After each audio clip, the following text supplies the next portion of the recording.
আসসালামু আলাইকুম ওয়া রাহমাতুল্লাহি ওয়া বারাকাতুহু। কেমন আছেন সবাই? আল্লাহর কাছে দোয়া করছি সবাই ভালো আর সুস্থ থাকুন। তো আপনাদের দোয়া আমিও ভালো আছি আলহামদুলিল্লাহ। আল্লাহর কাছে শুকরিয়া জানাচ্ছি। তো আজকে আমি আপনাদের সামনে হাজির হয়েছি। দেখুন, কাঁঠালের বিচি আমি কেটে নিয়েছি, মিষ্টি কুমড় এবং কাঁকরোল, তারপর হচ্ছে বেগুন, একটা বেগুন নিয়েছি, এখানে বড় বেগুন আমি কেটে নিয়েছি, আর হচ্ছে আমি পটল একটা কেটে নিয়েছি। মানে সব কিছু আমি এখানে একটু সবজি ঝোল রান্না করব চিংড়ি মাছের শুটকি দিয়ে। তো আমি যে এখানে চিংড়ি মাছ শুটকি ধুয়ে রেখেছি, তো আমি এগুলো সবগুলো হাতে মেখে রান্না করব। তো আপনি দেখতে থাকুন। তো আশা করছি রান্নাটা ভালোই হবে। তো আমি এখানে এখন একটা কড়াই নিয়ে এলাম। তারপরে এখানে আমি যে মরিচ এবং পেঁয়াজ, কাঁচামরিচ পেঁয়াজ কেটে রেখেছি, আমি এগুলো দিয়ে দিলাম। আমি এখানে দিয়ে দেবো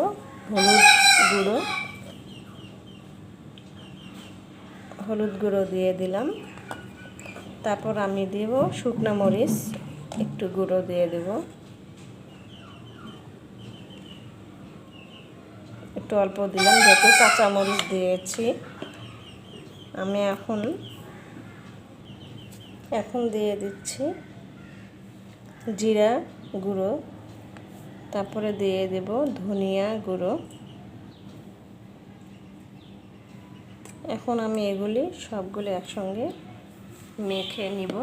দিয়ে দিচ্ছি পরিমাণ মতো লবণ, তারপর সরিষার তেল দিয়ে দিচ্ছি।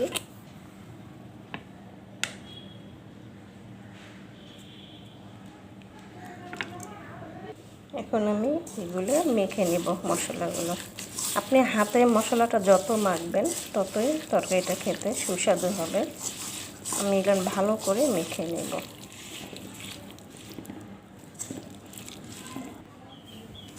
দেখুন, হাতে মশলাটা মেখে নিয়েছি ভালো করে পেঁয়াজ দিয়ে। তো এমন মনে হচ্ছে যে আমি এটা আগুনে ভুনা করে নিয়েছি, আসলে আগুনে না, হাতে মেখে নিয়েছি। এখন আমি এখানে চিংড়ি মাছ শুটকি ধুয়ে রেখেছিলাম, এটা আমি দিয়ে দিচ্ছি। এটাও আমি ভালো করে মেখে নেব।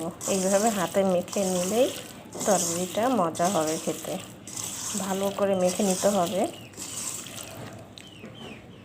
আমি এখন এখানে তরকারিগুলো সব দিয়ে দিব,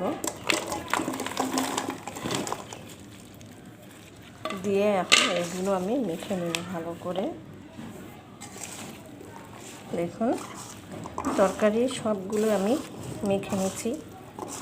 ভালো করে মেখে নিতে হবে, তাহলে তরকারিটা অনেক স্বাদ লাগবে খেতে, ভালোই লাগবে আশা করছি। মাখানো হয়ে গেছে, এই দেখুন।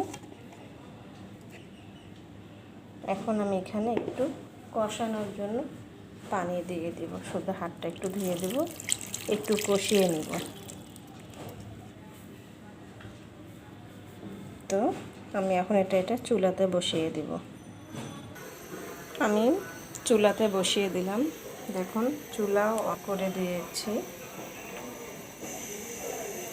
এখন আমি এটা ঢেকে দেব তরকারিগুলো কষানোর জন্য।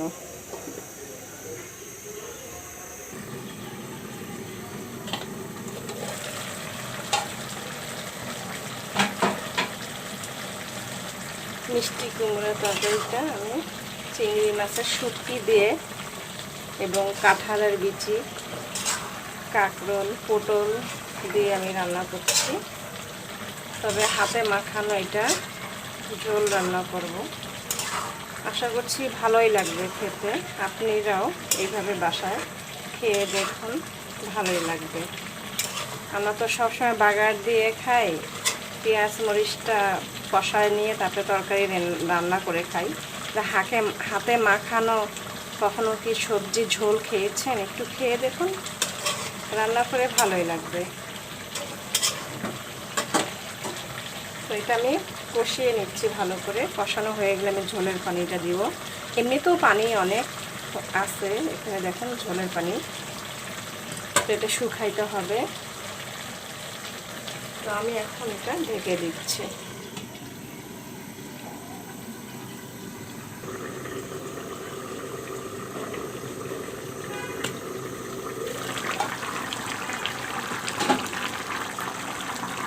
দেখুন কাঁঠালের বিচি, মিষ্টি কুমড়ো, চিংড়ি মাছ দিয়ে ঝোলের তরকারি হয়ে গেছে। তরকারিটা অনেক মজা হয়েছে। তো সবাই ভালো থাকুন, সুস্থ থাকুন, এই দোয়া কামনা করে রেখে দিচ্ছি। আসসালামু আলাইকুম ওয়া রাহমাতুল্লাহি ওয়া বারাকাতুহু।